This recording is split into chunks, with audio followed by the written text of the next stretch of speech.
तो बता सकते हैं कि what is the difference between economy and economics, हम पढ़ क्यों रहे हैं।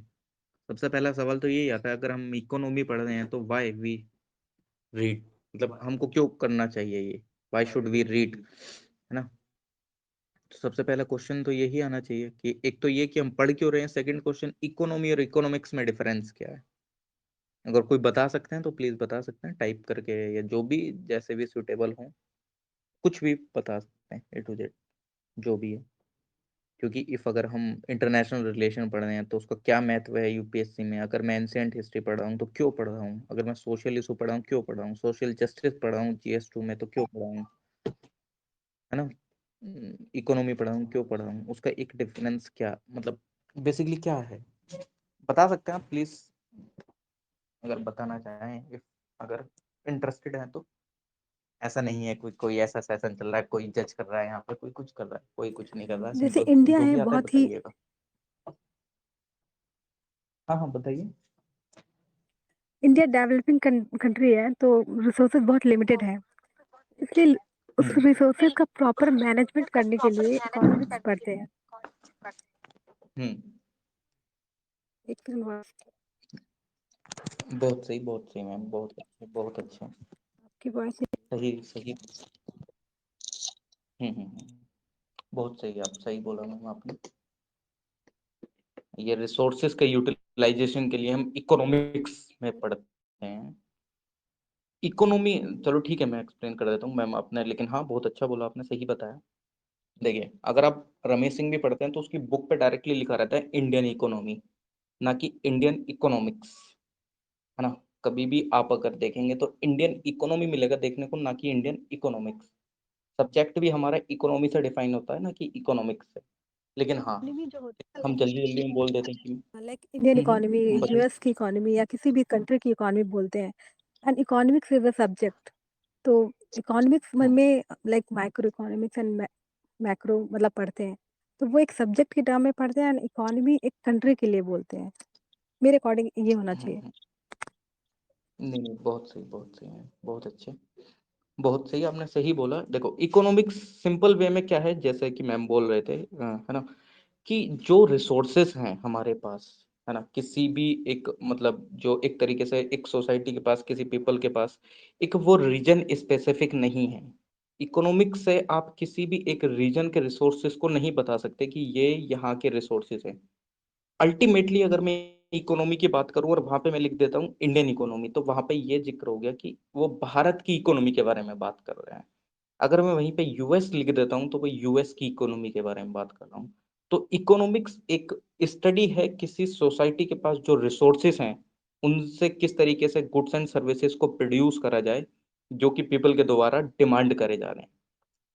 प्रैक्टिकल इम्प्लीमेंटेशन इकोनॉमी है कि किस वे में किस तरीके से डिमांड आ रही है सोसाइटी से, किस तरीके से उसको पूरा करना है, वो इकोनॉमी समझाती है हमको, है ना। इकोनॉमिक्स एक तरीके से ऐसे समझो एक इत्र बित्र चीजें हैं, मतलब इधर उधर फैली हुई चीजें हैं। मैं एक हाइपोथेटिकल एग्जांपल ले रहा हूँ। हाइपोथेटिकल कि हमारी बुक्स इधर उधर पड़ी हैं, एक इधर पड़ी है टेबल पे, एक इधर एक उधर कहीं भी पड़ी है। एक सेकंड टेबल है जिसपे मैनेज्ड वे में बुक्स रखी हैं। तो एक सिंपल वे में डेफिनेशन ऐसे समझ सकते हैं कि जो इधर उधर बुक्स रखी हैं वो इकोनॉमिक्स है, लेकिन वहीं पे एक प्रॉपर वे में मैनेजमेंट एक बुक्स का, वो वहां पे एक इकोनॉमी को दर्शा रहा है ना। कि किस तरीके से मैं उसको यूटिलाइज करूँ, किस तरीके से मैं उस रिसोर्सेज का एलोकेशन करूँ। अब पीएम गरीब कल्याण योजना है तो वो देखो हम इकोनॉमिक्स पढ़ते हैं लेकिन हम क्वेश्चन आने चाहिए इस तरीके से। हम हमारा हमारे को ये पता है कि इंडिया ने टारगेट रखा है 5 ट्रिलियन इकोनॉमी। कभी ये सोचा है कि इंडिया ने 5 ट्रिलियन ही टारगेट क्यों रखा है, वाई। 6 ट्रिलियन हो सकता था, 10 ट्रिलियन हो सकता था, 7 ट्रिलियन हो सकता था, 4 ट्रिलियन हो सकता था। इंडिया ने 5 ट्रिलियन ही टारगेट क्यों रखा है। पीएम गरीब कल्याण योजना के अंदर में 5 किलो राशन वगैरह ये सब देता था। वाई शुड 5 kg, मतलब क्यों 5 किलो ही होना चाहिए। 10 किलो भी हो सकता है, 5 किलो भी हो सकता, मतलब 3 किलो भी हो सकता है। 5 किलो का क्या टारगेट है और 5 ट्रिलियन का क्या टारगेट है। मैं तो 10 ट्रिलियन की यार, जितना ज्यादा से ज्यादा होगा मैं तो उतने रखूंगा, मैं 50 ट्रिलियन, 10 ट्रिलियन, लेकिन 5 ट्रिलियन ही क्यों। वो सब एक इकोनॉमी से पता चलता है कि हाँ हमको इसका एलोकेशन कैसे करना है, पॉपुलेशन कैसे है, डिवीजन कैसे होगा, कैसे कैसे मैं इसमें क्या करूंगा कि हाँ मेरे को अब यार हमारे पास रिसोर्सेस ही नहीं है और मैं उसका टारगेट रख दूं 50 trillion. It's not possible. US की भी इकोनॉमी 24 ट्रिलियन है, 50 ट्रिलियन रखना मेरे लिए क्या होगा, मतलब बहुत एक अजब गजब, मतलब ऐसी बात हो जाएगी बेतुकी टाइप की। 50 ट्रिलियन इकोनॉमी, रिसोर्सेज भी तो उस हिसाब से होने चाहिए ना किसी कंट्री के पास। मैं किसी को, मेरे पास 10,000 रुपए हैं और मैं किसी को वादा कर दूं कि मैं तेरे को कल 1 लाख रुपए दे दूंगा, मेरे पास तो है 10,000, 90,000 कहाँ से लेकर आऊंगा मैं। वो वाला सिनेरियो आ जाता है। ठीक है, बहुत सही। इफ अगर मैं वहीं पे, हम जैसे कि देखते हैं, मैं लिंक बनाने की कोशिश करूंगा क्योंकि इकोनॉमी पढ़ते समय लिंक की बहुत ज्यादा दिक्कत होती है ना। तो लिंक बनाने की कोशिश करेंगे धीरे धीरे, ये तो भी थोड़ा सा बेसिक्स है। वहीं पे हम माइक्रो और मैक्रो इकोनॉमिक्स पढ़ते हैं। माइक्रो और मैक्रो इकोनॉमिक्स में क्या डिफरेंस है, अगर कोई बताना चाहे बता सकते हैं, मतलब सिंपल ऐसे ही, वरना आगे कैरी फॉरवर्ड करते हैं, है ना। अगर बताएं कि माइक्रो और मैक्रो इकोनॉमिक्स में क्या डिफरेंस आ जाता है।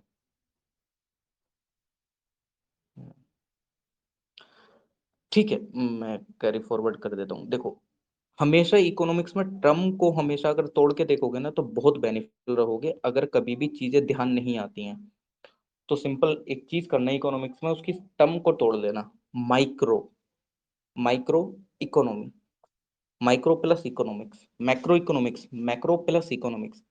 माइक्रो यानी कि यार वो छोटे लेवल की बात कर रहा है, एक छोटे स्तर की बात कर रहा है, बड़े स्तर की बात नहीं कर रहा है। मैक्रो यानी कि एक बड़े स्तर की बात कर रहा है वो, लेकिन किस स्तर की। ठीक है, मेरे को पता है कि यार ये बड़े स्तर की बात कर रहा है, लेकिन किस वे में वो बड़े स्तर की बात कर रहा है वो तो मेरे को पता होना चाहिए। देखो, सिंपल अगर एग्जांपल लेके समझाऊं, अगर कोई बात सीमित है कंज्यूमर लेवल पे, कि मैं एक सिंपल एग्जांपल मैं ले लेता हूँ अपना, मेरी कितनी डिमांड है, मैं कितना खा सकता हूँ, मेरे पे एक कितना पैसा खर्च हो सकता है, कितना नहीं हो सकता है। मतलब मेरा पर डे की एग्जाम, मतलब मेरा सुबह का नाश्ता 50 रुपये, दोपहर का 50 रुपये, शाम का 50 रुपये, मतलब ओवरऑल 150 रुपये आता है, लेकिन मैं एवरेज मान लेता हूँ 200 रुपये। इफ अगर मैं वो चीज कैलकुलेट करता हूँ एक पर्सन को लेके, एक इंडिविजुअली, वो चीजें आती हैं माइक्रो इकोनॉमिक्स में। लेकिन वहीं पे मैं एक लार्ज स्केल पे काउंट करता हूँ किसी चीजों को वो आता है मैक्रो इकोनॉमिक्स में। मतलब अगर मैं कोई चीज को कैलकुलेट कर रहा हूँ एक इंडिविजुअल को लेके, वो आता है माइक्रो इकोनॉमिक्स में। लेकिन वहीं पे अगर मैं कैलकुलेट करता हूँ एक नेशनल की बात कर देता हूँ, एक बड़े लेवल की बात कर देता हूँ, वो आता है मैक्रो इकोनॉमिक्स में। ठीक है, ये एक हम्म। बेसिक सा डिफरेंस है, एक सिंपल लेमन टर्म्स में, है ना। हम्म। कोई कुछ बताना चाह रहे हैं। सर, इसका मेथड ऑफ स्टडी भी अलग अलग है। जैसे हम्म मैक्रो इकोनॉमिक्स का मेथड ऑफ स्टडी होता है जनरल प्राइस लेवल, और हम्म जो माइक्रो होता है उसका इंडिविजुअल प्राइस लेवल होता है, पार्शल पार्शल प्राइस हम्म लेवल।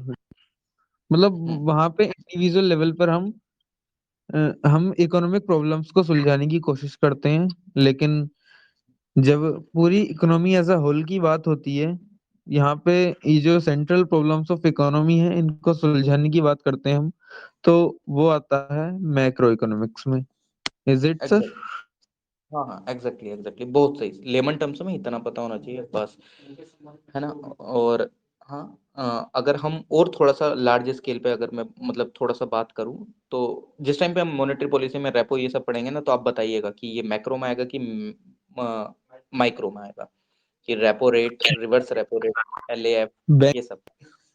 Bank rate. ये सारी चीजें, है ना। जी सर। ठीक है, तो अभी मॉनेटरी पॉलिसी हम करेंगे जस्ट इसके बाद, तो फिर हम देखते हैं। तो ठीक है, ये थोड़ा बेसिक बेसिक था। अब इसके बाद हम हम्म। आ जाते हैं, आपने एक चीज सुनी होगी इसके बाद, अगर मैं बात करूं जैसे कि हम तीन तरीके की इकोनॉमिक्स पढ़ते हैं। मतलब एक तरीके से अगर हम इकोनॉमिक्स देखते हैं तो तीन तरीके की पढ़ते हैं। एक कैपिटलिस्टिक इकोनॉमी, जो कि एडम स्मिथ ने एक बुक लिखी थी वेल्थ ऑफ नेशन 1776 में, उसने इसका जिक्र करा था, कैपिटलिस्ट इकोनॉमी का। उसके बाद आता है स्टेट इकोनॉमी, स्टेट इकोनॉमी, और फिर हम पढ़ते हैं मिक्स्ड इकोनॉमी। तो क्या डिफरेंसेस हैं इनमें और क्या चीज क्या होती है क्या नहीं, है ना। ये आप रमेश सिंह को अगर आप फॉलो करते हैं तो आप रमेश सिंह को भी आसानी से, या जिससे भी पढ़ते हो आप आसानी से पढ़ सकते हैं किसी भी चीज़ को। मैं काफ़ी वहीं से ही लेंगे चीज़ें, और जो जो मतलब काफ़ी अच्छे से जो कि ज़रूरी होगा वो मतलब सारी ज़रूरी है इकोनॉमिक्स तो, है ना। चलो ठीक है, कैपिटलिस्ट इकोनॉमी देख लेते हैं। सबसे पहला जो जिक्र करा था, इसका ओरिजिन आपको दिखता है, वो एडम स्मिथ जो है, वेल्थ ऑफ नेशन। ये वन डे टाइप एग्जाम में भी क्वेश्चन आ जाते हैं कि वेल्थ ऑफ नेशन किसके द्वारा लिखी गई थी। तो एडम स्मिथ के द्वारा लिखी गई थी 1776 में। कैपिटलिस्ट इकोनॉमी का भी वहीं से ही एक क्राइटेरिया निकल के आया था। कैपिटलिस्ट इकोनॉमी कुछ नहीं है, ये कैपिटलिस्ट इकोनॉमी वो है जिसमें कि किसी भी तरीके का एक मतलब इन द सेंस कि जो चीजें हैं जिनका एक तरीके से प्राइस, मैं एक आपको होलिस्टिक सिनेरियो दे देता हूँ इसका, कि कैपिटलिस्ट इकोनॉमी वो इकोनॉमी है जिसके अंदर मतलब जो प्राइस है किसी भी चीज का, मतलब जस्ट लाइक अगर मैंने एक प्रोडक्ट पार्ले जी का बिस्किट, उसका प्राइस मेरे को किस हिसाब से रखना है और मेरे को कितना वो प्रोड्यूस करना है मार्केट में, और किस हिसाब से वो बेचना है, किस तरीके से बेचना है, क्या क्या मेरे को उस पर कैलकुलेट क्या क्या करके, यानी कि जो भी चीजें डिसाइड होंगी मार्केट को एज अ बेस लेके, वो कैपिटलिस्ट इकोनॉमी होगा, जिसमें स्टेट का कोई मतलब कोई भी अदर फैक्टर्स का कोई रोल प्ले नहीं होगा। कैपिटलिस्ट इकोनॉमी में सिंपल आपका जो मार्केट है, market driven economy in the sense जो कि मार्केट के हिसाब से डिसाइड हो फैक्टर कि कितने पे सेल होगा, कितना प्रोड्यूस करूंगा मैं उस चीज को, कितना नहीं। सिंपल वो कैपिटलिस्ट इकोनॉमी में आता है। अगर मैं वहीं पे बात जी कर लेता हूँ स्टेट इकोनॉमी का। हाँ हाँ सर बोलिएगा, कोई कुछ बोल रहे हैं। बोल रहे हैं सर, इसमें जो प्राइसेस डिसाइड होते हैं वो डिमांड एंड सप्लाई के बेसिस पर डिसाइड होते हैं, और यहाँ पे जो एग्जैक्ट मीन्स ऑफ प्रोडक्शन है ये इंडिविजुअल जो प्राइवेट प्लेयर्स हैं वो ओन करते हैं। हम्म एग्जैक्टली जितने भी प्राइवेट एंटरप्राइजेज जो भी काम कर रहा होगा, चाहे पार्ले जी वाली बनाने वाली बिस्किट की फैक्ट्री है, चाहे अंबानी की कंपनी जियो है, रिलायंस है, कुछ भी है, वो उन्हीं के बेसिस पे डिसाइड हो रहा था, और जो फिर कि ये इसमें खतरनाक भी साबित हो जाती इसमें गवर्नमेंट का इंटरवेंशन बहुत मतलब नेग्लिजिबल होता है, बस लॉ और ऑर्डर को मेंटेन करती है वो। है। एग्जैक्टली इसमें एग्जैक्टली। इंटरवेंशन होता है गवर्नमेंट का। अब इसमें देख लेते हैं कि इसका क्या नुकसान हो जाता है। देखो नुकसान क्या हो जाता है, इफ अगर सारी चीजें प्राइवेट वाले अपने अनुसार से डिसाइड करेंगे, जो एक जस्ट लाइक जैसे हम इंडियन इकोनॉमी में क्या आता है, इंडियन इकोनॉमी में सारे जितने भी पर्सन हैं वो इतने एलिजिबल नहीं है कि वो सारे सामान को अगर कोई भी प्राइस कितने, मतलब कि यार हमारे यहाँ लार्ज लैंड होल्डिंग वाले फार्मर्स ज्यादा थोड़ी हैं, हमारे यहाँ मार्जिनल फार्मर ज्यादा हैं, स्मॉल होल्डिंग वाले फार्मर ज्यादा हैं जिनके पास बहुत कम कम जमीन है। लेकिन जो ज्यादा वाले हैं वो कितने होंगे, अक्सर 1-2%, इससे ज्यादा नहीं। और जो हमारी जो पॉपुलेशन है जो काफी ज्यादा है, मतलब एक तरीके से, मतलब एक तरीके से अगर आप ओवरऑल देखते हैं, अगर चीजें प्राइवेट प्लेयर्स के अकॉर्डिंग डिसाइड होने लगी कि पार्ले जी का बिस्किट 5 रुपए में ना होकर 150 रुपए का हो गया, तो आप खुद बता सकते हैं कि कितने लोग उसको खरीदने के लिए सक्षम होंगे। भाई मैं तो सक्षम नहीं हूंगा, या तो मैं पार्ले जी खाना छोड़ दूंगा या मैं बिस्किट खाना ही बंद कर दूंगा। मतलब हमको हमारी हैबिट चेंज करनी पड़ेगी। अब मैं 150 रुपए का डेली तो पार्ले जी बिस्किट नहीं खा सकता हूँ, इतना तो मेरी हैसियत नहीं है। तो उस वे में वो एक गलत इम्पैक्ट डाल देती है कभी, है ना। और हमारी जो है वो मिक्स्ड इकोनॉमी अभी देखते हैं। वहीं पे स्टेट इकोनॉमी आती है। स्टेट इकोनॉमी में भी दो टाइप होते हैं। ये कार्ल मार्क्स, मतलब ये जो इसके पीछे अगर आप देखते हैं तो कार्ल मार्क्स का आइडिया था एक तरीके से, जो जर्मन फिलोसफर थे, उन्होंने काफी इसमें रिसर्च वगैरह करी। और इन सब के आइडिया कहाँ से निकल के आते हैं कि ये कैपिटलिस्ट इकोनॉमी, सोशलिस्ट इकोनॉमी क्या होता है क्या नहीं, सिंपल वे में समझाऊंगा, है ना, जितना मेरे मतलब वो होगा, जितना सिंपल से सिंपल कर पाऊँ। आपने पढ़ा होगा जिस टाइम पे आप वर्ल्ड हिस्ट्री पढ़ते हैं तो वोल्सविक रिवॉल्यूशन हुआ था 1917 में, कहाँ, रशिया में, रशियन है ना। रिवॉल्यूशन। रशियन रिवॉल्यूशन और वोल्सविक रिवॉल्यूशन भी के नाम से भी जानते हैं, 1917 में हुआ था। तो जी सर। 1949 में पीपल्स रिपब्लिक ऑफ चाइना का एक कंसेप्ट निकल के आया था वहां, मतलब 1949 में एक आइडिया निकल के आया था। तो मैं इनडायरेक्टली ये बोलना चाह रहा हूँ कि जो सोशलिस्ट इकोनॉमी का आइडिया है वो निकल के आता है आपका रशियन इकोनॉमी से, जो आपका कम्युनिस्ट इकोनॉमी का आइडिया है वो आपका निकल के आता है चाइना से। सोशलिस्ट इकोनॉमी में सिंपल क्या होता है कि जस्ट लाइक आपका, कि जो आपका मतलब जस्ट लाइक जो इंडिविजुअल्स हैं, है ना, मतलब जो ओनरशिप है किसी भी चीज की, चाहे वो प्रॉपर्टी की हो, एसेट्स की हो। एसेट एसेट को भी बताएंगे, एसेट और लाइबिलिटी में क्या डिफरेंस होता है उसको भी बताता हूँ अभी थोड़ा सा बाद में, है ना। तो अगर कोई भी जस्ट लाइक जैसे प्रॉपर्टी है, कुछ भी है, एक तरीके से जो भी प्रोडक्शन वगैरह किसी भी चीज का भी हो रहा है सोशलिस्ट इकोनॉमी में, उसके अंदर स्टेट का कोई भी रोल नहीं होता है। एक तरीके से स्टेट उसको मतलब इन द सेंस ऐसा नहीं है कि तुम पे सरकार लगाम लगा रही है कि कल को अगर मैं कोई इंडस्ट्री लगाता हूँ अपनी और उसमें सरकार मेरे को बोलती है अरे क्या कर रहा है भाई, इसको इसको कम प्रोडक्शन कर, अरे छोड़, इसको इतना प्राइस कर, ये कर वो कर। नहीं, इस तरीके का इंटरवेंशन गवर्नमेंट का नहीं होता है। कलेक्टिवली रेस्पॉन्सिबिलिटी होती है कि जस्ट लाइक जैसे कि मैं हूं, मैं अपना अपने अनुसार देख के उसका प्रोडक्शन करूंगा, जो भी एक डिमांड एंड सप्लाई का वो रहेगा। ऐसा नहीं कि यहाँ पे मोनार्कियल सिस्टम चल रहा है ना। तो सोशलिस्ट इकोनॉमी में क्या होता है, जो कलेक्टिव ओनरशिप होती है, ऐसा मतलब सारी चीजों का मालिक सरकार नहीं होती है। मैं अपनी कंपनी का मालिक हूँ, कोई दूसरा कोई और कंपनी का मालिक है। हमारी इंडियन गवर्नमेंट मालिक नहीं है मेरे कंपनीज की। कम्युनिस्ट इकोनॉमी में जस्ट अपोजिट देखने को मिलता है, जो ओनरशिप होती है कंपनीज की, ये सारी चीजों की प्रोडक्शन वगैरह कैसा, या सब मतलब लेबर वगैरह क्या कैसे रखनी है, ये सब टोटली गवर्नमेंट के हाथ में होता है। Example China. चाइना का भी आपने एक एग्जाम्पल देखा होगा, जैकमा थे। जैकमा ने अभी चाइना जैसे कि आपको पता है कम्युनिस्ट इकोनॉमी है। चाइना में जैकमा ने चाइना की गवर्नमेंट के खिलाफ, सी जिनपिंग के खिलाफ एक स्टेटमेंट दे दिया था। उस दिन के बाद वो गायब हो गए। पता नहीं है वो कहाँ है अभी। एक दो बार अभी कुछ ऐसा स्टेटमेंट निकल के आया था, वो दिखे थे शायद आउट ऑफ द चाइना दिखे थे। ऐसा क्यों हुआ? क्योंकि जो चाइना की जो गवर्नमेंट है वो कम्युनिस्ट इकोनॉमी है। आप वहां पे सरकार के खिलाफ कुछ बोल भी नहीं सकते हैं, आपको उनके अनुसार चलना पड़ेगा, है ना। वहां पे सोशलिस्ट इकोनॉमी नहीं है। इंटरवेंशन वहां पे सरकार का है, डायरेक्टली ओनरशिप है भाई उनकी, जिस मतलब डायरेक्टली इंडल्ज है गवर्नमेंट उसमें।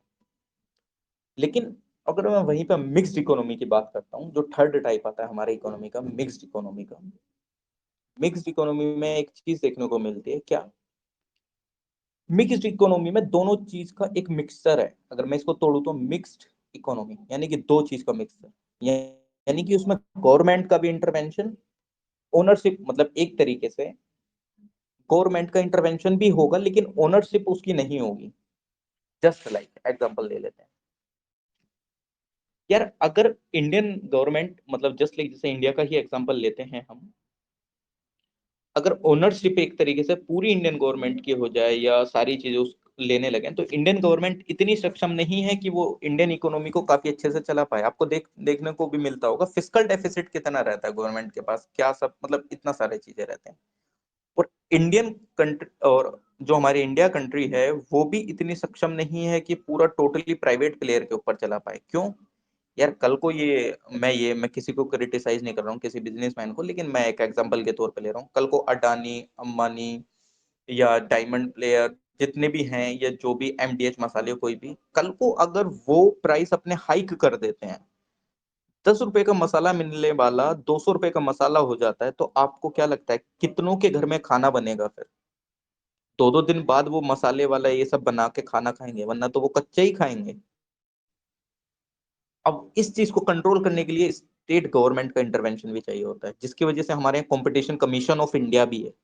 आपने देखा होगा ना, CCI, competition commission of India, अभी गूगल पे उसने जुर्माना लगाया 1500 करोड़ का, क्योंकि वो उसमें काफी अच्छे से अपने मतलब उसका भी चलो सिनेरियो थोड़ा सा देख लेते हैं। अगर कॉम्पिटिशन कमीशन ऑफ इंडिया नहीं होता तो अभी क्या था, गूगल ने क्या करा है, वो आपने देखा होगा जो मोबाइल होते हैं, मोबाइल आप नया लेते हैं उसके अंदर पहले से ही गूगल के स्टोर्ड ऐप रहते हैं, प्ले स्टोर उसका रहेगा, यूट्यूब उसका पहले से इंस्टॉल्ड रहेगा, गूगल क्रोम उसका इंस्टॉल रहेगा। वो किसी और को उसमें आने ही नहीं देता है। मतलब वो सारी चीजों में अपने आप को लाना चाह रहा था। तो कंपटीशन कमीशन ऑफ इंडिया ने डायरेक्टली बोला भाई ये किस तरीके का स्वभाव चल रहा है आपका, आप तो मार्केट में कंपटीशन ही खत्म कर रहे हैं, है ना। तो सेम वही मार्केट में अगर कंपटीशन रहना हो और जो अफोर्ड नहीं कर सकता चीजों को उसको अफोर्डेबल कराना होगा, तो गवर्नमेंट का थोड़ा इंटरवेंशन चाहिए होगा। हम बोलते हैं ना फिस्कल पॉलिसी बनाता है, हमारी जो इंडियन गवर्नमेंट है वो फिस्कल पॉलिसी, ये सब फिस्कल डेफिसिट इतना चल रहा है, उसका इंटरवेंशन जरूरी है। इन्फ्लेशन आता है, सरकार ने क्या वो करा यार, सरकार ने ये मतलब आरबीआई गवर्नमेंट ने रेपो रेट को कम करा बढ़ाया, रिवर्स रेपो रेट कम करा बढ़ाया, गवर्नमेंट हमने सिक्योरिटीज बेची। क्यों करती है वो? जिससे कि महंगाई कम हो सके, है ना। अगर इस स्टेट गवर्नमेंट इस सब मतलब जो गवर्नमेंट है वो इस तरीके का इंटरवेंशन नहीं करेगी तो हम भूखे मर सकते हैं। अभी उसका अभी देखेंगे आगे की रेपो रेट वगैरह इन सबसे क्या इम्पैक्ट पड़ता है हमारे इन्फ्लेशन पे। लेकिन जस्ट लाइक जैसा अभी इंट्रोडक्शन चल रहा है, तो ये 3 इकोनॉमी का इंट्रोडक्शन था, स्टेट इकोनॉमी, कैपिटलिस्ट इकोनॉमी और मिक्स्ड इकोनॉमी का, है ना। इफ अगर कोई कुछ बताना चाहते हो तो प्लीज बता सकते हैं ऑलवेज, है ना। ठीक, आगे चलते हैं फिर, अगर किसी को कुछ ऐड ऑन करना है तो कर सकते हैं, वरना फिर आगे चल लेते हैं, कोई दिक्कत नहीं। सर अब 3 जैसे सेक्टर को आप पढ़ते हैं। हाँ हाँ, बताइए बताइए बताइए।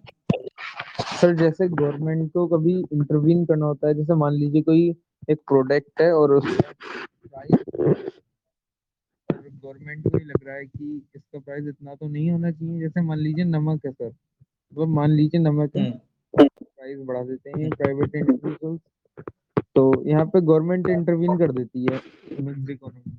और ये हम्म जो नमक है इसको एसेंशियल कमोडिटीज में ऐड कर देती है, जिसके कारण हम्म। जो प्राइसेस है वो इंटरवेंशन करती है। एग्जैक्टली एग्जैक्टली, वैसे आप बात सही बोल रहे हैं, लेकिन आपका वो माइक काफी इशू कर रहा था। ये सही बात है, इसेंशियल कमोडिटीज में ले आती है उन सब चीजों को और वो प्राइस डाउन हो जाते हैं। सही बात है, एग्जैक्टली आपने सही बोला। जी सर। ठीक है, कोई दिक्कत नहीं है, हम आगे बढ़ते हैं। ये इकोनॉमिक्स का थोड़ा सा मतलब बेसिकली इंट्रोडक्शन था। और बाकी और मैं क्या बताऊं, देखो इंट्रोडक्शन में एक ये प्राइमरी सेक्टर होता है, सेकेंडरी सेक्टर, टर्सरी सेक्टर, आप जानते ही हैं। प्राइमरी सेक्टर वही एग्रीकल्चर वगैरह, फॉरेस्ट्री, फिशिंग वगैरह ये सब। सेकेंडरी में वही आपका मैन्युफैक्चरिंग आ जाता है, ये सब करके। टर्सरी सेक्टर में जॉब सर्विस सेक्टर होता है ना। क्विनरी सेक्टर होता है, क्विनरी सेक्टर में जो भी हमारे हाईली ऑफिशियल्स होते हैं, जस्ट लाइक सेक्रेटरी, ये सब आते हैं जो कि डिसीजन मेकिंग करते हैं, पॉलिसी मेकिंग करते हैं कंट्री के लिए, है ना। क्यूनरी सेक्टर आ जाता है। आप मेरे को एक क्वेश्चन बताइएगा, मैं क्वेश्चन पूछता हूँ, उसका आंसर आप चाहे अभी दे सकते हैं या सेशन के बाद में, कल जब मतलब जैसा भी आप सुटेबल हो तब दे सकते हैं। हम बोलते हैं इंडिया जो है सेकेंडरी सेक्टर को कूद के टर्शरी सेक्टर में आया, कि हमारा मैन्युफैक्चरिंग सेक्टर डाउन है ना। हमारा जो मैन्युफैक्चरिंग सेक्टर बहुत डाउन है, हम मैन्युफैक्चरिंग पे इतना वो नहीं कर रहे हैं, हम उसको इतना ज्यादा अच्छे से नहीं करते हैं। तो क्या हमारा प्राइमरी सेक्टर से टर्शरी सेक्टर पे पहुंचना बेनिफिशियल है ना। कितने हद तक मैं डायरेक्टली क्वेश्चन फॉर्म कर देता हूँ उसके हिसाब से, जैसे मेंस के, do you agree that jumping from the primary sector to the tertiary sector up to what extent is good for Indian economy? Comment with examples, है ना। तो एक इस तरीके का क्वेश्चन भी फॉर्म हो सकता है, अगर करना चाहे डिस्कस करेंगे हम ये बाद में इसको, है ना? ठीक है, चलिए कोई दिक्कत नहीं है। नेक्स्ट आ जाते हैं हमारे टॉपिक्स पे। नेशनल इनकम क्या होता है, नेशनल इनकम को काउंट करा कैसे जाता है, मतलब अगर मैं शब्द को तोड़ू तो क्या आ रहा है, राष्ट्र की आय। नेशनल इनकम, राष्ट्र की आय। यार जैसे मेरी एक इंडिविजुअल की इनकम है, मेरी जेब में पैसे हैं, आपके पास पैसे हैं, यार एक पूरा अगर मैं होलिस्टिकली देखूं तो एक इंडिया एक कंट्री है, उसके पास भी एक पैसा होगा। वो मैं कैसे कैलकुलेट करूंगा यार, मैं अपनी सैलरी तो कैलकुलेट कर देता हूँ कि हाँ भाई मैं 30 दिन गया, 28 दिन का मैंने 2 दिन छुट्टी ली, 28 दिन का पैसा मेरे अकाउंट में आएगा, इतनी मेरी सैलरी हुई। यार इंडिया को अगर मैं होलिस्टिकली एक पर्सन की तरह काउंट कर लूं तो इंडिया में तमाम चीजें हो रही हैं, वो काम कर रहा है, मैन्युफैक्चरिंग चल रहा है, सर्विस सेक्टर चल रहा है, प्राइमरी सेक्टर चल रहा है, उसकी भी एक इनकम होती होगी ना, उसके भी पास कुछ पैसा होता है ना। मैं इंडिविजुअली तो अपनी काउंट कर ले रहा हूँ, तो एज अ होल मैं कंट्री कैसे काउंट करूंगा। तो नेशनल इनकम उसी को कहते हैं एक शॉर्ट वे में, है ना। अब नेशनल इनकम काउंट करने के भी काफी तरीके हैं। अगर मैं बोलूं तो जस्ट लाइक हम जीडीपी देखते हैं, एनडीपी देखते हैं, एनएनपी वो जीएनपी देखते हैं, एनएनपी देखते हैं, है ना। फैक्टर कोस्ट देखते हैं। ये कभी कभी कंफ्यूजिंग हो जाता है यार, ये factor cost, market cost, current price, constant price क्या होता है, बहुत ज्यादा दिक्कत इशू क्रिएट कर देते हैं। तो मैं आपका आई होप कि मैं ये कंफ्यूजन दूर कर पाऊँ, पूरी कोशिश करूंगा। मैं शुरुआत करता हूँ नेशनल इनकम काउंट करने की जीडीपी से। जीडीपी बताइएगा, जीडीपी से आप क्या समझते हैं, कोई भी। व्हाट इज जीडीपी, अगर मैं एक सिंपल वे में लेमन टर्म में कोई बताए तो। सर जीडीपी का मतलब होता है ग्रोस डोमेस्टिक प्रोडक्ट, और जीडीपी में डेप्रिसिएशन ऐड होता है सर। हाँ ठीक है, ग्रोस डोमेस्टिक प्रोडक्ट है क्या ये, मतलब यार ठीक है ग्रोस डोमेस्टिक प्रोडक्ट है, लेकिन क्या बता रहा है ये? पर इसमें वस्तुओं और सेवाओं का जो जो ईयर में जो वस्तु और सेवाओं का अंतिम मूल्य होता है, वो उसको जो है डिनोट करता है। ये जो वस्तु और सेवा, जो हमारा जो गुड्स एंड सर्विस का जो एंड प्रोडक्ट होगा, जो प्राइस होगा, उसको जो वैल्यू होगी वो हमारी जीडीपी को डिनोट करेगी अच्छा, अगर ईयर यार में। मैं बाहर से भी एक्सपोर्ट करता हूँ, मतलब इंपोर्ट करता हूँ चीजों को, सिंगापुर से, यूएसए से मैं हार्ले डेविडसन मंगाता हूँ या कहीं से कुछ मंगाता हूँ, तो मैं इसको जीडीपी में क्यों नहीं काउंट करता हूँ? ये करता हूँ। सर हमारे जो इंडिया में जो हमारे इंडिया से जो बनी हुई है, हमारे जो भारत में जो हुआ है, जो उसके भारत में जो उत्पादन हुआ है, उसका प्रोडक्शन हुआ है, उसके अकॉर्डिंग हम मेजर करेंगे ना। नहीं, अच्छा, इंडिया ऐसा में भी क्यों? काउंट कर सकते हो अगर इंडिया में रीसेल कर रहे हो तो। तो जो उसमें अगर आप डोमेस्टिक वैल्यू एडिशन कर रहे हो तो जीडीपी में जाएगा। तो जो डोमेस्टिक टेरिटरी है हमारी तो हमारी इंडिया की, जो हमारे कंट्री इंडिया में जो भी वैल्यू एडिशन होता है वो जीडीपी में जाएगा। हाँ, वही वही वही चीज। जो हमारी डोमेस्टिक एग्जैक्टली। टेरिटरी है, उसके अंदर जितने भी हम्म। सर्विसेज और जितने भी गुड्स प्रोड्यूस हो रहे हैं, हाँ, वही उन सेम चीज। सबकी उन सबकी फाइनल वैल्यू को कहते हैं सर जीडीपी, और उसमें डेप्रिसिएशन भी ऐड होता है। हम्म। बट जैसे कोई बाहर की कोई कंपनी होती है, वो हमारे इंडिया में स्टेबलाइज है और वो प्रोडक्शन कर रही है, तो वो हम उसको काउंट नहीं करेंगे हमारी जीडीपी में। करेंगे किसमें ना, करेंगे मतलब उससे करेंगे। भी काउंट होगा। सर नहीं, वो बाहर की कोई कंपनी होगी, उसको मतलब नहीं करेंगे ना। उसको उस टेरिटरी इंडिया की है और यहाँ पे क्योंकि प्रोडक्शन कर रही है तो उसको काउंट करेंगे। बाहर क्योंकि की नहीं कंपनी चलिए। बाहर प्रोड्यूस करके इंडिया में लाएगी तो भी करेंगे। ओके ओके, अगर वो हाँ हाँ वो वैल्यू नहीं नहीं नहीं नहीं वैल्यू नहीं, एड मतलब। बाहर प्रोडक्शन कर रही है और इंडिया में इंपोर्ट कर रही है मतलब एक्सपोर्ट कर रही है तब नहीं करेंगे, लेकिन इंडिया में ही हाँ प्रोड्यूस कर रही है तब करेंगे। वो हाँ, एक्सपोर्ट वही करके मैं अगर बोल रहा रीसेल हूँ। दूसरी प्राइस पे कर रही है ना तो करेंगे बिल्कुल। क्योंकि वैल्यू ऐड हो गई है। हाँ। हाँ ठीक है, हाँ मैं मेरी बात। इसको कंफर्म करते हैं एक्सप्लेन। आप लोगों ने सही बताया, बहुत अच्छा। देखो सिंपल, जीडीपी हमको फुल फॉर्म बताए, ग्रोस डोमेस्टिक प्रोडक्ट, अगर हिंदी में देखते हैं तो सकल घरेलू उत्पाद। इसकी फुल फॉर्म में ही एक चीज आ जाती है। हाँ, कोई कुछ बोल रहे हैं? हेलो, कुछ बोल रहे हैं तो प्लीज बता सकते हैं। ठीक है, चलिए मैं बताता हूँ फिर। तो जीडीपी की अगर डेफिनेशन देखता हूँ तो मैं, ग्रोस डोमेस्टिक प्रोडक्ट, सकल घरेलू उत्पाद, इसकी डेफिनेशन में ही एक चीज आ जाती है, डोमेस्टिक, घरेलू, with in the territory. Question बहुत अच्छे से प्रीलिम्स में बन जाते हैं, मतलब छोटे छोटे स्टेटमेंट्स हैं। ये जो डोमेस्टिक वर्ड है ना, ये अपने आप में बहुत बड़ा है, अपने आप को डिफाइन करता है। इसका मतलब ये with in the territory of any country, just like India. India की टेरिटरी में जितना भी गुड्स एंड सर्विसेज प्रोड्यूस हो रहे हैं एक साल के अंदर, जितने भी गुड्स एंड सर्विसेज प्रोड्यूस हो रहे हैं एक साल के अंदर, उनकी फाइनल वैल्यू को हम जो कैलकुलेट करते हैं वो जीडीपी कहते हैं, मतलब विद इन दी टेरिटरी। लेकिन अगर मैं बात करूं यार, बाहर की कंपनी जो आती है, जैसा अमेरिका है, अमेरिका की कंपनी है, ये हमारे इंडिया में स्टेब्लिश हुई है। ठीक है, इंडिया में स्टेब्लिश हुई है, क्या मैं उसको जीडीपी में काउंट करूंगा कि मतलब जीवीए में, है ना, मतलब जीएनपी में? तो देखो उसमें क्या होता है, विद इन द टेरिटरी अगर कुछ भी तुम्हारा प्रोड्यूस हुआ है, with in the domestic territory of any country अगर प्रोड्यूस हुआ है, वो आपकी जीडीपी में कैलकुलेट होगा। सेम, कंपनी तो अमेरिका की है, जब इंडिया की मतलब मान लो दिल्ली में कोई कंपनी है, वो बना रही है, अमेरिका की कंपनी है, तो उसका जितना भी फाइनल प्रोड्यूस वगैरह होगा वो इंडिया की जीडीपी में काउंट होगा। लेकिन वो चीज अगर अमेरिका में मैं देखता हूं तो अमेरिका में वो चीज उसके लिए जीएनपी में काउंट होगी। जीएनपी भी देखेंगे अभी कि जीएनपी क्या होता है, ग्रोस नेशनल प्रोडक्ट। तो अभी simple, with in the territory जो कुछ भी प्रोड्यूस हो रहा है, फाइनल प्रोडक्ट जो गुड्स एंड सर्विसेज जो भी प्रोड्यूस हो रहा है, वो आपके जीडीपी में काउंट होता है। ठीक है, कोई दिक्कत नहीं है। तो ये बेसिकली जस्ट लाइक, जैसे अगर मैं मान लेता हूँ कि अगर किसी भी कंट्री की एक जीडीपी, मतलब जस्ट लाइक जैसे पिछले साल, मतलब जैसे हम काउंट भी करते हैं ना कि हमारी इंडियन जीडीपी इतना ग्रो करेगी, 9% ग्रो करेगी, 7.2% ग्रो करेगी, 6.4% ग्रो करेगी। है ना। तो मतलब बेसिकली उसमें ये भी पता चल जाता है कि हाँ हमारा मैन्युफैक्चरिंग सेक्टर काफी अच्छे से चल रहा है ना। मैन्युफैक्चरिंग सेक्टर का काफी अच्छे से रोल प्ले भी हो रहा है, क्योंकि सर्विस सेक्टर पर टोटली डिपेंडेंट तो नहीं होंगे ना इंडिया। टोटली सर्विस सेक्टर पे तो एकदम से रिलाय करके इतनी इकोनॉमी को नहीं अचीव कर सकती है ना, कि 5 ट्रिलियन इकोनॉमी को अचीव कर सके। मैन्युफैक्चरिंग सेक्टर को उसमें रोल प्ले करना होगा। तो इन सब चीजों से ये भी पता चलता है, जिस टाइम पे हम कैलकुलेट मतलब बताते हैं कि हमारी इकोनॉमी इतना, जीडीपी इतना ट्रिलियन हम अचीव करेंगे, तो बेसिकली कि हम अपना मैन्युफैक्चरिंग सेक्टर को भी पुश अप कर रहे हैं।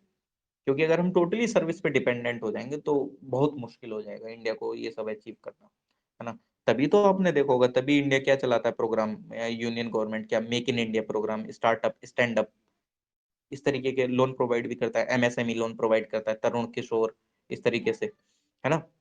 वो क्यों करता है? क्योंकि मैन्युफैक्चरिंग सेक्टर को जब तक आप बूस्ट अप नहीं करोगे तो you can not achieve GDP up to that extent, है ना। तो ये वाली चीज हो जाती है। लेकिन यार आप ये बोलेंगे क्या, चलो ठीक है हमने जीडीपी पढ़ तो ले कि ये पूरा एकदम गुड प्रोडक्ट एक टेरिटरी में एक साल के अंदर कितना प्रोड्यूस हुआ। यार क्वेश्चन यहाँ पे ये आता है कि आप उसको ऐसा कैसे बता सकते हैं कि हाँ ये सही मायने में ये जीडीपी ओवरऑल निकल के आ गई है। यार उसमें उतार चढ़ाव भी आते हैं। 2020 में तो कोरोना भी आया था। 2020 में कोरोना आया, कितना हम डेप्रिसिएशन में गए, कितना हमने मंदी को झेला। उस टाइम पे मैन्युफैक्चरिंग सेक्टर बहुत डाउन था। यार ये चीज तो सही कैलकुलेट नहीं हो रही है ना फिर इस हिसाब से। तो उस वे में क्या करा जाए? तो जीडीपी तो एकदम एक्चुअल अमाउंट दिखा नहीं रहा है एकदम। अगर मैं कोरोना की चीज को अगर मेरे को निकाल के देखना हो कि हमारा मतलब मान लो जनवरी से दिसंबर तक कोरोना, मई मई से जून तक चला, उस बीच हमारा मैन्युफैक्चरिंग सेक्टर शट डाउन रहा। अब उस चीज को निग्लेक्ट करके मैं जो जनवरी से मार्च तक जो हमारा गुड्स एंड सर्विसेज चला और जो जून के बाद दिसंबर तक जो हमारा गुड्स एंड सर्विसेज चला, अगर मेरे को वो उसका नेट कैलकुलेट करना हो तो मैं कैसे कैलकुलेट करूंगा? वो सबसे बड़ा इशू आ जाता है। यार जीडीपी तो एकदम एक्चुअल फिगर तो दिखा नहीं रहा है। इफ अगर किसी भी इकोनॉमी में मंदी आ जाती है, कुछ भी आ जाता है, तो वहां पे टर्म आती है क्या? NDP, net domestic product. अगर हम कहीं पे हम आपस में लोग आप जैसे रहते हैं, जैसे दिल्ली में रह के जो भी प्रिपरेशन कर रहे हैं, जो भी कहीं पे भी रह रहे हैं, तो होता है ना एक हिसाब कि घर से आए हैं 10,000 रुपए, 5,000 इसको दे दिए मकान मालिक को, तो 3,000 का खाना, 2,000 रुपए ऐसे, 1,000 रुपए इधर उधर घूमने में, तो बाद में क्या निकालते हैं? यार नेट मेरे पास कितना बचा? अरे यार नेट तो मेरे पास 500 निगेटिव में जा रहा है यार, उधार लेने पड़ेंगे। सेम वही एनडीपी में क्या, जितना भी आपका डेप्रिसिएशन हुआ है ना, मतलब जितना भी टोटल, जितनी भी मतलब एक तरीके से आर्थिक मंदी आई, जितना भी वियर एंड टीयर उस इकोनॉमी ने सहा है, उसको माइनस करने के बाद जो आपका फाइनल निकलता है वो होता है नेट डोमेस्टिक प्रोडक्ट। जीडीपी में से जिस टाइम पे आप माइनस कर देते हैं जो भी आपका डेप्रिसिएशन होता है उसको, तो आपका नेट डोमेस्टिक प्रोडक्ट निकल जाता है ना। ठीक है। इससे हमको ये पता चलता है कि किस हिसाब का लॉस हुआ हमारे इकोनॉमी में, किस तरीके मतलब कितना हमारी इकोनॉमी ने लॉस सहा एक तरीके से। चाहे वो कोरोना पेंडेमिक हो, चाहे कोई और आपदा आ गई हो, चाहे ग्रेट डिप्रेशन आ गया हो 2008 में, या उन 1929 में यूएसए में आया हुआ हो, मतलब उन सब चीजों का हमको पता चल जाता है। और ये हमारी अचीवमेंट भी दिखाता है कि हमने कितना टारगेट लगाया था और हम उसको कितना अचीव कर पाए हैं, है ना। हमने टारगेट कितना लगाया था और हमने कितना अचीव कर पाए हैं, वो वाली चीजें भी बताता है। ठीक है, कोई दिक्कत नहीं है। जीएनपी पे आ जाते हैं, ग्रोस नेशनल प्रोडक्ट। ये क्या होता है बताइएगा आप लोग? What is GNP? Gross national product. अगर कोई बताना चाहे तो प्लीज बता सकते हैं। मैं समझता हूँ इकोनॉमी थोड़ी बोरिंग होती है, बट अपने आप में बहुत अच्छी चीज भी है ये।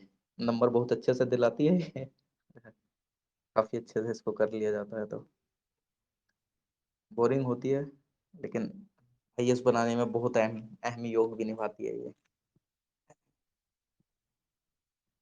हम बताना चाहें बता सकते हैं कोई भी एक अगर। GNP, gross national product. ठीक है चलिए मैं बता देता हूँ, ग्रॉस नेशनल प्रोडक्ट। यार आपने एक चीज देखी होगी अभी रिसेंटली में। अच्छा कोई बता रहे हैं प्लीज बताइएगा, बताइए बताइए, अगर कोई बता रहे हैं तो प्लीज।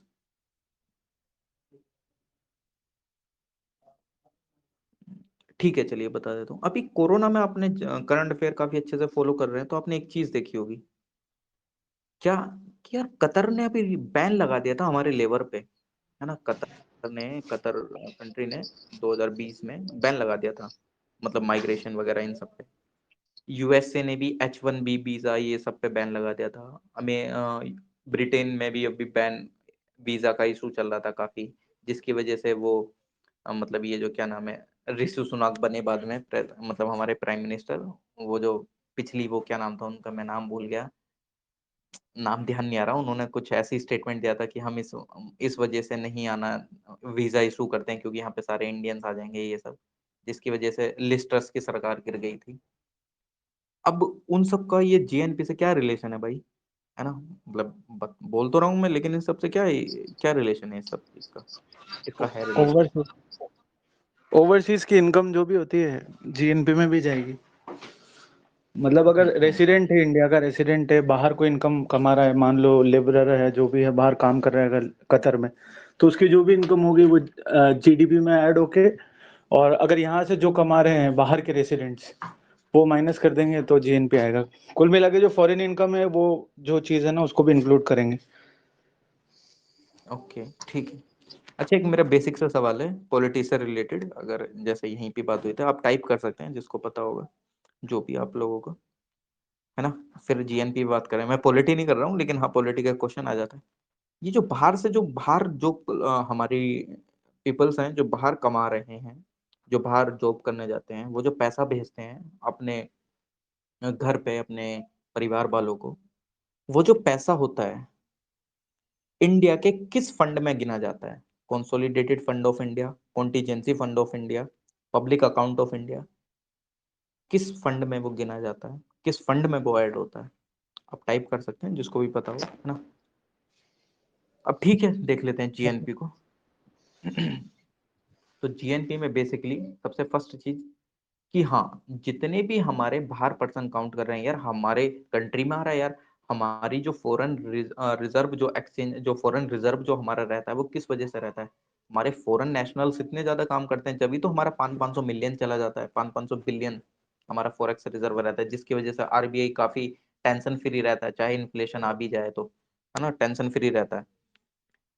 फॉरेक्स रिजर्व वगैरह हमारा इस वजह से क्यों बढ़ा रहता है? देखो, बाहर से जो इनकम कमा रहे हैं आ तो हमारे इंडिया में ही रहा है, लेकिन हम वो उसको जीडीपी में काउंट नहीं करते। उसके लिए हमने एक अलग चीज निकाल रखी है, क्या? जीएनपी। जितने भी प्राइवेट रेमिटेंसेस बाहर से आते हैं, ये इसका मतलब ये नहीं है कि सिर्फ बाहर से वही इनकम आ रही है जो हमारे जो इंडियन नेशनल्स हैं वो अमेरिका में जॉब कर रहे हैं वो कर रहे हैं। एक इनकम वो है, one of the income source वो है प्राइवेट रेमिटेंसेस की, जो हमारे बाहर से जितने भी पर्सन हमारे काम कर रहे हैं इंडियन नेशनल्स, उनकी इनकम। और क्या क्या इनकम आती है बाहर से? मान लो मैंने लोन दे रखा है, किसको लोन दे रखा है? पाकिस्तान को लोन दे रखा है, मैंने श्रीलंका को लोन दे दिया 10% के ब्याज पे। इंडियन गवर्नमेंट ने श्रीलंका को 10% के ब्याज पे लोन दिया, 1 लाख रुपए पे 10% का मतलब है 10,000 रुपए। अब वो जो 10% आ रहे हैं वो भी तो बाहर से आ रहे हैं ना, वो भी किस में ऐड होंगे? जीएनपी में। Interest on any external loans also count under GNP. मतलब जो भी इंडिया ने बाहर लोन दे रखे हैं किसी भी कंट्री को, और जितना इंटरेस्ट उस पे आ रहा है वो पैसा भी उसमें काउंट होगा, है ना। और अलग से क्या, जस्ट लाइक जैसे हाँ ये भी बोला कि फॉरेन इन्वेस्टमेंट अगर कर रखी है या बॉन्ड वगैरह खरीद रखे हैं इंडियन गवर्नमेंट ने, या कुछ भी जितना भी उस पे मतलब प्रॉफिट आ रहा है, वो भी काउंट किस में होगा? डिविडेंड। जीएनपी के अंदर, है ना। तो डायरेक्टली हमें जीएनपी का फॉर्मूला मिल गया। क्या फॉर्मूला मिला? जीएनपी इक्वल टू जो जीडीपी है इंडियन कंट्रीज, मतलब इंडिया की तो है, लेकिन हम बाहर से कितना कमा रहे हैं वो भी तो हमें ऐड ऑन करना पड़ेगा ना। तो जिस टाइम पे हम जीडीपी में ऐड कर देते हैं जो भी इनकम हमारी बाहर से आई है, वो क्या बन जाती है? जीएनपी, है ना। जीएनपी इक्वल टू जितनी जीडीपी हमारी इंडियन कंट्री की और जो भी हमने बाहर से इनकम कमाई है, उसको अगर हम प्लस करते हैं तो वो हमारा क्या निकल के आता है? जीएनपी। ठीक है, कोई दिक्कत नहीं है। अब वहीं पे मैं एनएनपी की बात कर लेता हूँ। जीडीपी में हम ऐड करते हैं इनकम जो भी बाहर से आती है, ऐड और सब्ट्रैक्ट ऐड करते हैं जीडीपी में, क्योंकि यार बाहर से हमारी इनकम आ रही है है ना, बाहर से इनकम आ रही है ना हमारी, तो वो उसको हम ऐड करते हैं हम अपनी जीडीपी में, तो ऐड ऑन होने के बाद वो हमारी जीएनपी कहलाती है। लेकिन वहीं पे अगर मैं नेट नेशनल प्रोडक्ट की बात करता हूँ, एनएनपी, सेम वही जीडीपी के बाद क्या आया था, एनएनपी, वो NDP, net domestic product, same ऐसी जीएनपी, नेट नेशनल प्रोडक्ट। यानी कि जितना भी डेप्रिसिएशन हुआ है, इन द सेंस कि मान लो कि अगर मैं अमेरिका में रह रहा हूं और मैं अभी पैसे कमा रहा हूं 10 लाख रुपए एक साल, लेकिन वही क्या होता है, अगर कोई डिप्रेशन आ जाता है अमेरिका में और मेरी जो इनकम हो जाती है वो 5 लाख रुपए हो जाती है, तो इंडियन गवर्नमेंट पिछले साल अपनी जीएनपी में काउंट कर रही थी मेरी इनकम 10 लाख रुपए, लेकिन अगले ही साल वो इनकम मेरी 5 लाख हो गई है। अब इस तरीके के जो डेप्रिसिएशन आ रहे हैं गवर्नमेंट में इन सब चीजों को करके, उन सबको मैं डेप्रिसिएशन को माइनस कर देता हूँ जिस टाइम पे जीएनपी से। जो भी उतार चढ़ाव इंटरनेशनल में आया, जो कुछ भी, कि मान लो कल को श्रीलंका इंडिया को 10% का जो ब्याज था वो दे ही नहीं पाया, एक साल उसने 10,000 दे दिए 1 लाख पे, अगले साल वो 2,000 भी नहीं दे पाया, तो जितना भी उतार चढ़ाव आया इंडियन इकोनॉमी में, वो इंडियन इकोनॉमी बोल रहा हूँ, इंटरनेशनल में, जिसकी वजह से हमारे एक्सटर्नल प्राइवेट रेमिटेंसेस इंटरेस्ट जितना भी जो हमारी इनकम आ रही थी वो अगर इन्फ्लुएंस हुई है, उसको अगर मैं माइनस कर देता हूँ तो मेरा निकल के आ जाता है नेट नेशनल प्रोडक्ट। ठीक है, GNP minus depreciation is known as net national product. ठीक है, चलिए कोई दिक्कत नहीं है, अगर कोई कुछ बोलना अगर चाहे तो आई थिंक। डेप्रिसिएशन का जो आप बोल रहे हो ना, शायद एक बार आप देख लेना, क्योंकि डेप्रिसिएशन में ये है कि जैसे कोई कैपिटल एसेट है हमारा बाहर इन्वेस्टेड है, एक सेकंड दूर जाता हूँ, अगर कोई कैपिटल एसेट है, इंफ्रास्ट्रक्चर है, मान लो आपका कोई एसेट था बाहर, उस पे जो डेप्रिसिएशन हो रहा है उस चीज को अकाउंट करते हैं, तो वो डेप्रिसिएशन कहलाता है। मतलब अगर इनकम ही कम हो गई तो दोनों पे फर्क पड़ेगा मेरे हिसाब से। आप एक बार देख लेना उसको, कोई भी मैं आपकी समझा नहीं, इन्वेस्टमेंट है मैं, अगर वो कम हो रही है, डेल्टा डेल्टा से कम हो रही है, तो वो उसमें जाएगा डेप्रिसिएशन में। हाँ एग्जैक्टली वो जाना है, उसमें तो कोई पर गलत मतलब नहीं ऐसे है अगर कि, आपकी इनकम 5 थी और 3 हो गई ना, तो वो दोनों पे फर्क पड़ेगा, जीएनपी पे पड़ेगा और इस पे भी पड़ेगा, हाँ एनएनपी पे। एग्जैक्टली, एनएनपी, एनएनपी तो वही बता रहा है, हाँ एग्जैक्टली, डेप्रिसिएशन तो पे भी फर्क पड़ना है, और अगर इंटरनेशनल वो मार्केट में जस्ट लाइक डेप्रिसिएशन वो जैसा रशिया कॉन्सेप्ट, यूक्रेन की वजह से। हाँ कोई एसेट है, अगर हमारे एसेट की कोई वैल्यू कम होती है ना, तो उसमें जाएगा डेप्रिसिएशन में, इन्वेस्टमेंट एसेट वगैरह कोई भी। हाँ हाँ, सही ठीक है सही है, सर। सही बात कर, ठीक है। चलिए, एनएनपी के बाद अगर कुछ चीजों को करने से पहले चीजें बता दी, 2 चीजें डिस्कस कर लेते हैं आगे, मतलब कॉस्ट प्राइस वगैरह ये सब डिस्कस करने से पहले, जैसे मार्केट कॉस्ट हम डिस्कस करेंगे, cost price, constant price, current price, ये क्या होता है क्या नहीं। लेकिन उससे पहले एक चीज बता दीजिए, सिंपल चीज है, कोई दिक्कत नहीं है, एसेट और लाइबिलिटी में क्या अंतर है, what is the difference between asset and liability. Assets I think वो जो आपके पास और है, लाइक अगर घर है तो वो एक असेट है, और लाइबिलिटीज मतलब जो आपको पे करनी है, जैसे घर लिया है आपने, लोन पे लिया है, तो उस लोन को रीपे करना है, वो आपकी एक लाइबिलिटी है।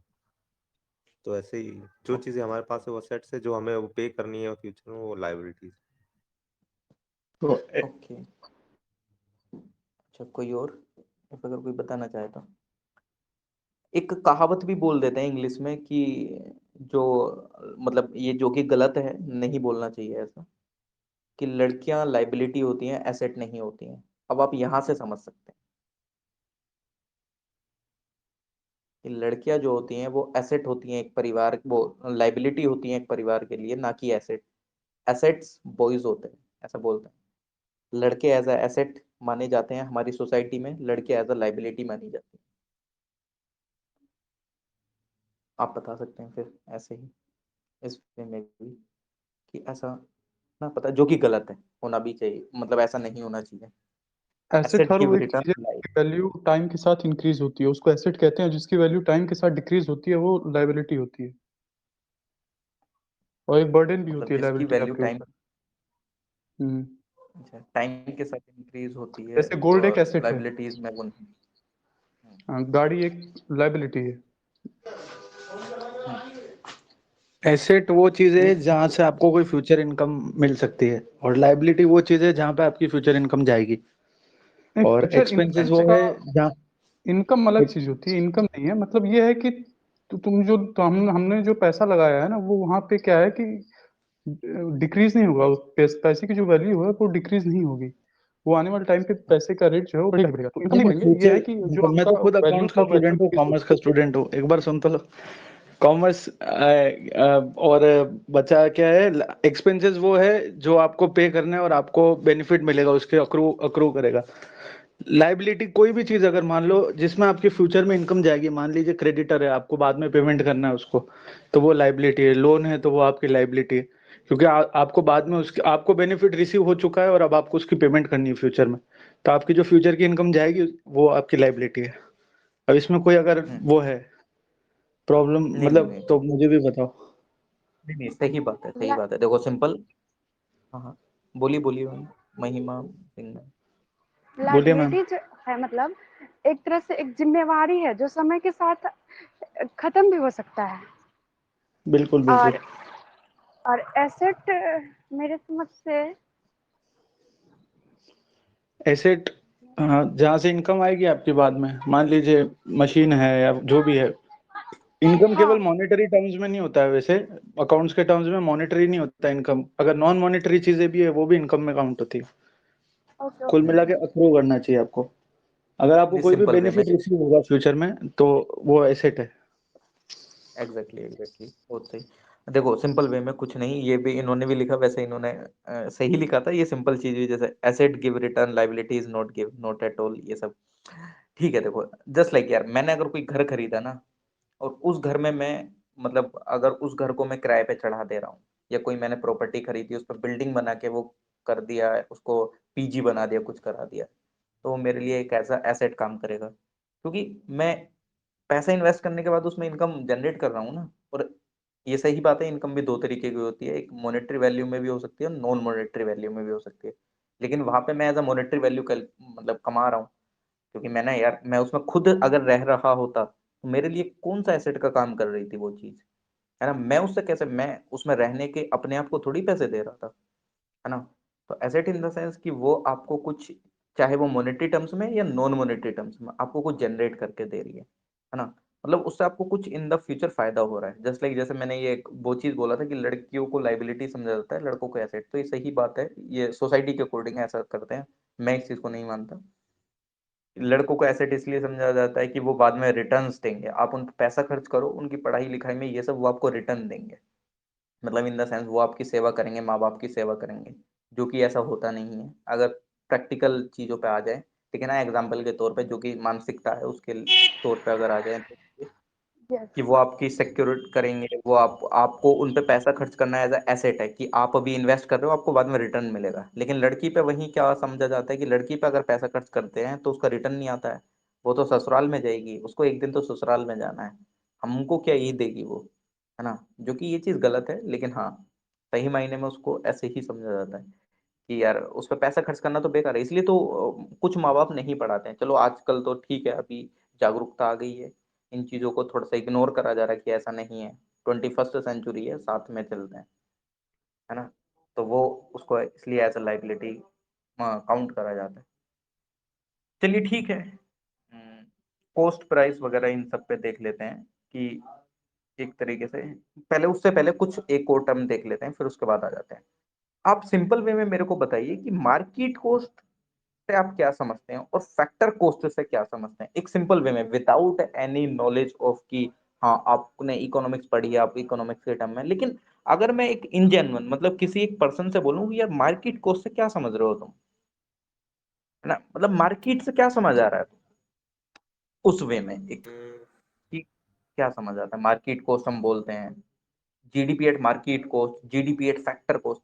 लेकिन हम जीडीपी अभी छोड़ो, हम सिंपल ये देख रहे हैं कि मार्केट कॉस्ट और फैक्टर कॉस्ट है क्या चीज, है ना। वो तो पता होना चाहिए पहले कि है क्या ये। इसको sir sir simple way market में मार्केट कॉस्ट वो है सर जिसमें सब्सिडीज और जो नेट इनडायरेक्ट टैक्सेस जो हैं वो ऐड हुए हुए होते हैं। ओके, और कोई? अगर सर फैक्टर कॉस्ट देखे, जैसे हमने एक पेन बनाया, तो पेन बनाने के लिए जैसे उसमें जो कुछ प्लास्टिक लगा, कुछ उसमें इंक लगी, वो सब कुछ हमने बनाया, फैक्ट्री में प्रोड्यूस कर दिया। अब वो मार्केट में आया नहीं है, वो फैक्ट्री के अंदर ही है। तो वो मोस्टली जैसे, और जैसे ही अब वो मार्केट में आएगा, तो जैसे ही मार्केट में आएगा तो उस पर सरकार कुछ टैक्सेस लगाएगी। और जैसे उस पर ट्रांसपोर्ट का कॉस्ट होगा, उसको ले जाना, ले आना, मार्केट में बेचना, उसका एडवर्टाइजमेंट करना, वो सब चीजें जब उसमें ऐड आ जाएगी, तब वो जैसे वो मार्केट में आया बिकने के लिए, तब ये सारी चीज ऐड होके आएगी, तब वो मार्केट प्राइस पे आ जाएगा। और जब उसपे वो सब कुछ ऐड नहीं है, और वो अभी फैक्ट्री के अंदर ही है, तो वो फैक्टर कॉस्ट में आ जाएगा। ओके, ठीक है। अच्छा, कोई और, अगर कोई और कुछ ऐड ऑन करना चाहे तो प्लीज बता सकते हैं। वैसे सही बोला है। देखो, मतलब जैसे सर ने बोला ठीक है, लेकिन एक चीज हो जाती है, अगर मैं सोचने वाली बात समझूं कि यार फैक्टर कॉस्ट मतलब जो भी मेरा मतलब एक बात ये समझो कि हाँ ठीक है, जो फैक्ट्री के अंदर जितना भी मैन्युफैक्चरिंग हुआ, उसके जैसे ही बाहर निकलेगा गवर्नमेंट के टैक्सेस लगने चालू हो जाएंगे। लेकिन यार मैं फैक्ट्री में सामान बाहर से बिना लाए तो नहीं बना सकता हूँ, है ना। अगर मैं कोई रॉ मटेरियल लेके आ रहा हूँ, कुछ भी, मान लो मेरी एक माचिस बनाने की फैक्ट्री है, वुड भी चाहिए उसमें मुझे, रेड फॉस्फोरस भी चाहिए, रॉ मटेरियल चाहिए, मैं अपनी कंपनी में तो इनबिल्ट नहीं कर रहा हूँ। तो जिस टाइम पे वो रॉ मटेरियल बाहर से आ रहा है ना, वो रॉ मटेरियल आया बाहर से, लकड़ी आई है, लकड़ी बाहर से आई है, ट्रांसपोर्ट हुआ है, उस पर भी टैक्सेस लगे हैं, है ना। तब जाके वो कंपनी में मैंने मैन्युफैक्चरिंग करा उसको, मैंने रेड फॉस्फोरस मंगाया बाहर से केमिकल, उस पे भी मेरे को गवर्नमेंट को, अगर विद इन दी स्टेट हुआ है तो SGST दे रहा हूँ, CGST के अंडर हुआ है CGST दे रहा हूँ, IGST में हुआ है इंटीग्रेटेड वाला तो IGST दे रहा हूँ। टैक्स तो मैं वहां पे भी दे रहा हूँ विदाउट एनी फॉर्मिंग। मतलब मैंने अब मेरा भी प्रोडक्ट बना ही नहीं है, मैं रॉ मटेरियल पे तो दे रहा हूँ ना indirect tax, indirect taxes GST की फॉर्म में, है ना। अब तो GST हो गया सिंपल, पहले तो ये वैट वगैरह, ये सब सैन वैट वगैरह, ये सब तमाम टैक्सेस लगे थे, लेकिन अब तो मैं सिंपल एक टैक्स दे रहा हूँ GST। तो अब क्या होता है फैक्टर कॉस्ट में अगर मैं इंडिया की बात करता हूँ तो जो भी इनडायरेक्ट टैक्सेस अगर मतलब लगे हैं, इन द सेंस जो भी इनडायरेक्ट टैक्सेस लगे हैं किसमें, उसको प्रोड्यूस करने तक में, मतलब किसी भी एक प्रोडक्ट को बनाने में। इनडायरेक्ट टैक्स और डायरेक्ट टैक्स आप सिंपल वे में जानते होंगे, मतलब जो कि डायरेक्टली लग रहा है, अभी आगे चैप्टर्स भी आएंगे उनमें भी देखेंगे काफी अच्छे से डीपली में। लेकिन ना इनडायरेक्ट टैक्स जो कि डायरेक्टली, जस्ट लाइक जैसे मेरी इनकम है, इनकम पे लग रहा है ना, जस्ट लाइक जैसे अभी स्लैब को काउंट वो करा गया, बढ़ाया गया, 7 लाख कर दिया है ना, 7 लाख तक इनकम में आपकी स्लैब में आता है तो आपको इनकम टैक्स नहीं लगेगा। कॉर्पोरेट टैक्स होता है, कॉर्पोरेट टैक्स भी एक डायरेक्ट टैक्स की ही फॉर्म है, मतलब जो आपकी जो इंडस्ट्रीज पे चलता है, जैसे जैसे अभी उससे रिलेटेड ग्लोबल भी चल रहा था कि कॉर्पोरेशन टैक्स को 15% कर दिया जाए, है ना, इस तरीके का इशू चलता रहता है, 23% चलता है, तो वो डायरेक्ट टैक्स की फॉर्म में काउंट होते हैं ये सब चीजें। इनडायरेक्ट टैक्स में वही जो भी GST वगैरह आप दे रहे हैं, जो कि डायरेक्टली जस्ट लाइक जैसे आप कोई प्रोडक्ट वगैरह खरीद रहे हैं या कुछ भी इस तरीके का आप कर रहे हैं, है ना, ट्रांसपोर्ट पे ये सब, मतलब जो कि आप डायरेक्टली पे नहीं कर रहे हैं इन द सेंस, है ना। आप कोई साबुन खरीद के लेकर आ रहे हैं, कोई एक सोप खरीद के लेकर आ रहे हैं, बिस्किट खरीद के लेकर आ रहे हैं, उस पर भी आपने टैक्स पे करा है, लेकिन आपने डायरेक्टली सरकार को नहीं भरा है, आपके पास कोई GST नंबर ये सब नहीं था, उस पर ऑलरेडी टैक्स लग चुका था, आपने उस टैक्स के पैसे को बियर करा है इनडायरेक्टली, है ना। आप कोई बिस्किट खरीद रहे हैं, टूथपेस्ट खरीद रहे हैं, कोको कोला खरीद, कुछ भी खरीद रहे हैं, आपने वो भी टैक्स देके ही खरीदी है, वो अलग बात है, उसका टैक्स ऑलरेडी पे हो चुका है, लेकिन वो जो टैक्स पे हुआ है उसकी अमाउंट को आप बियर कर रहे हैं, आप उस पैसे को दे रहे हैं, है ना, तो वो इनडायरेक्ट टैक्स वाली चीज में आ जाता है। तो जो भी इस तरीके के इनडायरेक्ट टैक्सेस, जो भी कॉस्ट ऑफ प्रोडक्शन उस प्रोडक्ट को बनाने में आई है ना, अगर मैं उस बेस पे किसी भी चीज को काउंट करता हूं तो वो फैक्टर कॉस्ट कहलाती है। यानी कि जो भी रॉ मटेरियल, जो भी एक प्रोडक्शन को बनाने में ये सब यूज हुआ है, इन द सेंस, है ना, जितना भी चीजें, तो ओवरऑल जितनी भी उसके बाद में कॉस्ट आई है, मैं एग्जांपल देता हूँ, पार्ले जी का बिस्किट मैं बना रहा हूँ, पार्ले जी का बिस्किट बनाने में मेरे को, हम बोलते हैं ना कि यार इसको बनाने की कॉस्ट तो बहुत कम आती है लेकिन मार्केट में इतना महंगा बिकता है, मेरे को पार्ले जी को बनाने की कॉस्ट 1 रुपए आई है, लेकिन वो बिस्किट बिक कितने का रहा है मार्केट में? 5 रुपए का। क्यों? क्योंकि उसके बाहर आती है एकदम से उस पर टैक्सेस लगने स्टार्ट हो गए।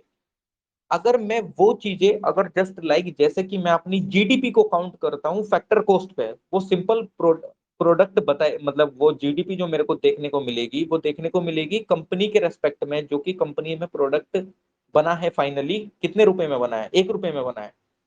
उस बेसिस पे अगर मैं काउंट करता हूँ अपनी जीडीपी को, तो वो जीडीपी दिखाएगी फैक्टर कॉस्ट पे, है ना। उसमें रॉ मटेरियल वगैरह ये सब कुछ भी लगाने के बाद मैंने पार्ले जी बिस्किट बनाया, उसमें 1 रुपए की कॉस्ट आई है। लेकिन जैसे ही मैं उसको मार्केट में निकाल देता हूं तो मेरे को अलग अलग टाइप के टैक्सेस देने पड़ते हैं। उस पर दोबारा ट्रांसपोर्ट का टैक्स लगेगा, ट्रांसपोर्ट का टैक्स लगेगा, फिर उसमें होलसेलर रहेंगे, होलसेलर अपना प्राइस मार्जिन देखेंगे, प्राइस मार्जिन निकालने के बाद वो शॉप पे आएगा, ये जर्नल स्टोर है, जर्नल स्टोर वाला अपना उसमें थोड़ा सा प्रॉफिट निकालेगा। उन सबको देखने के बाद जो ओवरऑल मेरी कॉस्ट निकली एक पार्ले जी के बिस्किट की, वो 5 रुपए निकली। अगर मैं उस बेस पे काउंट करता हूं अपनी जीडीपी को कंट्री की, तो वो निकलती है कि जो भी जीडीपी एट मार्केट कॉस्ट, है ना, चाहे आप एनडीपी या कुछ भी अगर निकालते हैं, नेशनल इनकम निकालते हैं, तो जो भी प्रोडक्ट के उस पे मतलब प्रोडक्शन के बेसिस पे निकाली जाती है कि हाँ उसके अंदर इतना इतना पैसा खर्च हुआ और इतने रुपए में आपका प्रोडक्ट बनकर तैयार हुआ, कि पार्ले जी का बिस्किट 1 रुपए में बनकर तैयार हुआ फैक्ट्री में, फैक्टर कॉस्ट।